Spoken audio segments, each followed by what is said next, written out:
natin kunin yung female. Laki mga ka-J, no? Sobrang laki niya. Gusto ko siyang galawin, no?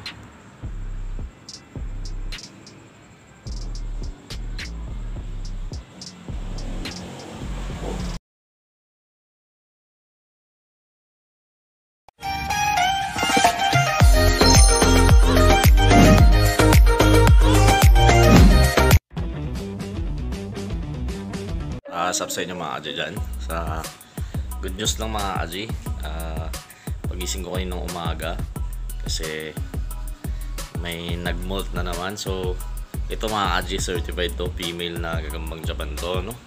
And nakita nyo naman sa title. So papakita ko sa inyo kung paano yung way ko na para mabilis sila mag-molt. So yung mga gagambang Japan. So ito muna, pakita ko muna sa inyo. Ito yung female, so makita nyo yung size niya talaga, no? Pinagkaiba niya sa male. So titignan ko lang siguro yung dating picture nung male, lalagay ko din so para makumpara natin. Pero yung and ito yung female. So una-una ito muna yung male, no? Pakita ko muna sa inyo. So ito yung male, dyan, ito may dahon, palabas natin siya. Yan yung pinagkaiba ng male. So yung female naman ay ito, malaki talaga yung female mga ka-J. So almost double nung kaha. Ayan yung paa niya. So ilabas ko lang siya, no, para mapag-compare natin. So para may idea din kayo gaano kalaki yung female. So hindi pa matured size to, isa pa or dalawa pang molt mga ka-J. So ito yung magiging breeder natin, no, yung malalaki niya. So dalawa yung nag-molt.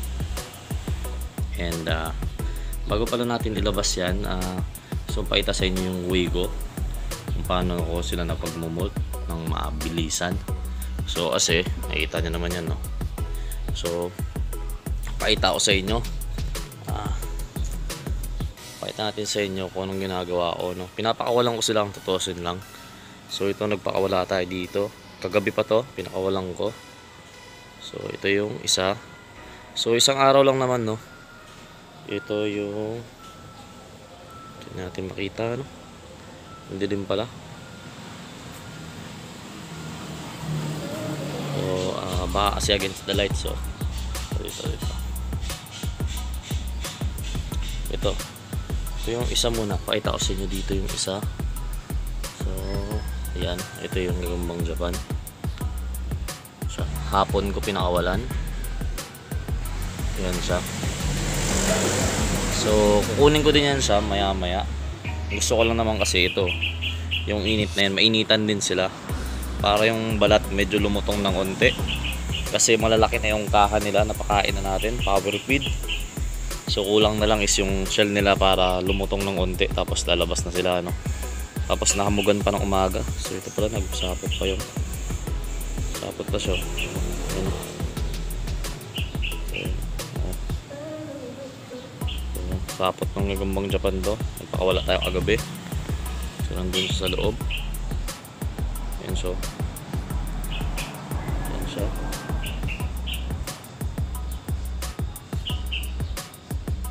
So ayaw makita. Dali.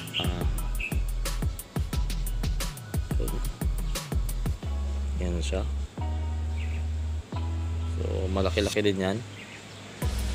And may mga gagamba din tayo pinakawalan dyan kahapon.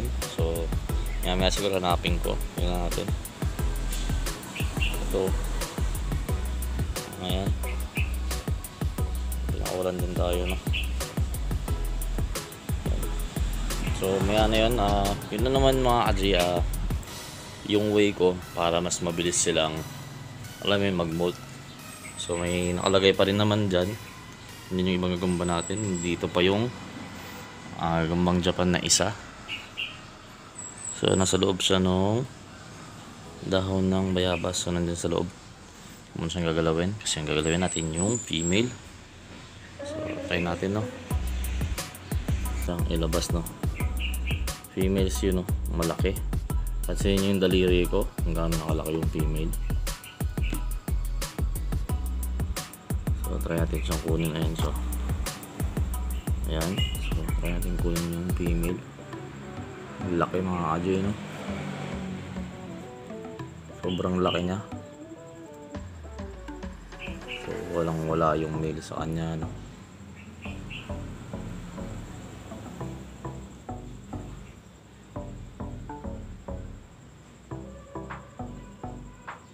Walang sinabi yung male dito, no?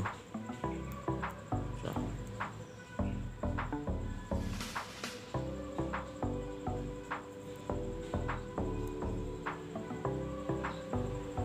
Yan na siya. Ito na siya.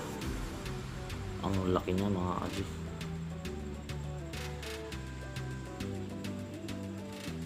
Ang laki.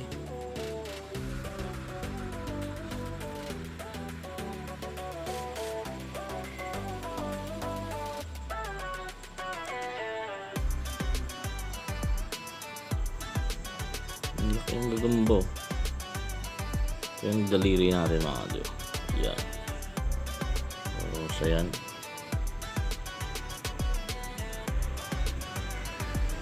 Ang siya kalaki ngayon.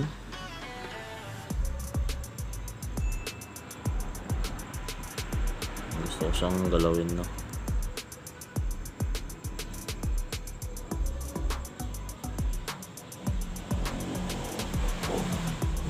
Hop. So kasi makita kong nag-bad molt or good yung molt. So good naman yung molt niya, no? Ganda. Ang laki.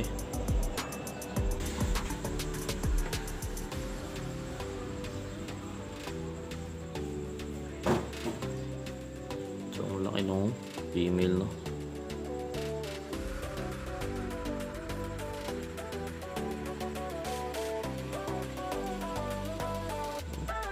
Yung female, laki. Pero lalaki pa ito, mga kaji. So balik ko muna siya, no? And baka mamayang gabi may mag-molt naman mga kasama niya. Ito na yung lulundagan natin. Gaano kalaki. Malaki talaga siya, mga kaji. Walang wala yung ano, yung super salmon, wala. Alanganin pa rin yung super salmon dito. Maliit. Masyado kasing malaki, mga kaji. Kasi sa taba ng paa, sa laki ng kahaw, yun o.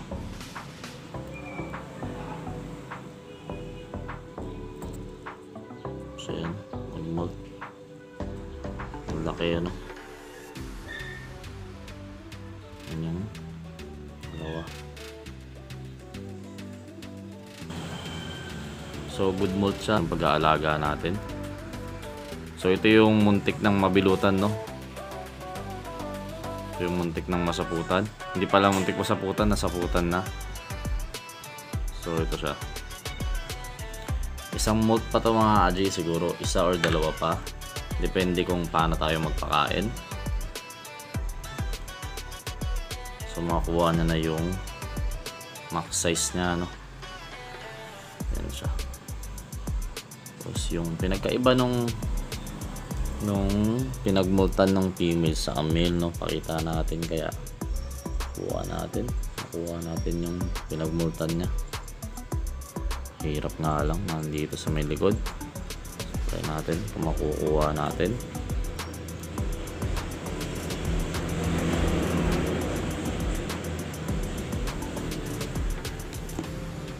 Yung exoskeleton niya, hirap kunin, ah. So yung male, wala lang mga pansinin nyo yung sa male. Yung sa male may gloves. Yan yung sa male may gloves yung pedipalps nya, no? Pero napansin ko ngayon sa male, dati kasi yung yan, no? Yan, dati kasi bilog lang siya na makinis.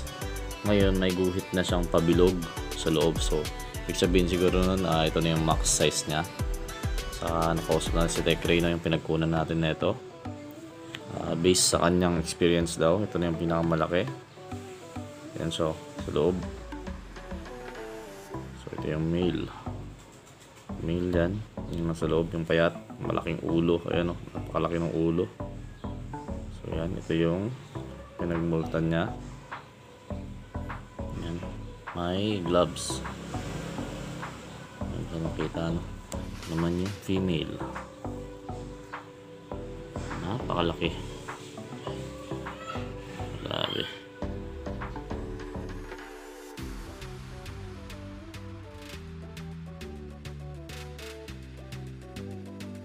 So, yun lang mga Adji, ano? Ito yung mga lumagdapan natin. Ayan. So, yun lang. Nag-bolt na naman yung isa, ano? Siguro, ilang linggo pa. Mag-moot na rin yung iba. So, yun lang. Gusto ko lang share sa inyo kasi sa tulad ng sabi ko. So, I intend na ipamigay ito. Lalo pa pag mga reproduce tayo, no? Makapag-breed tayo na ito. Gusto kong bigyan din kayo. At least, may idea kayo na may mga ganitong gagamba pala na lumalaki talaga, ano.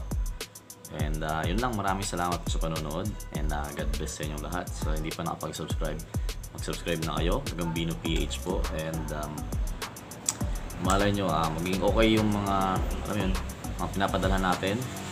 So kaya natin mag-ship ulit. Kilala nyo naman ako from before. So nakita nyo yung mga previous vlogs ko, yung mga dating vlog natin last year.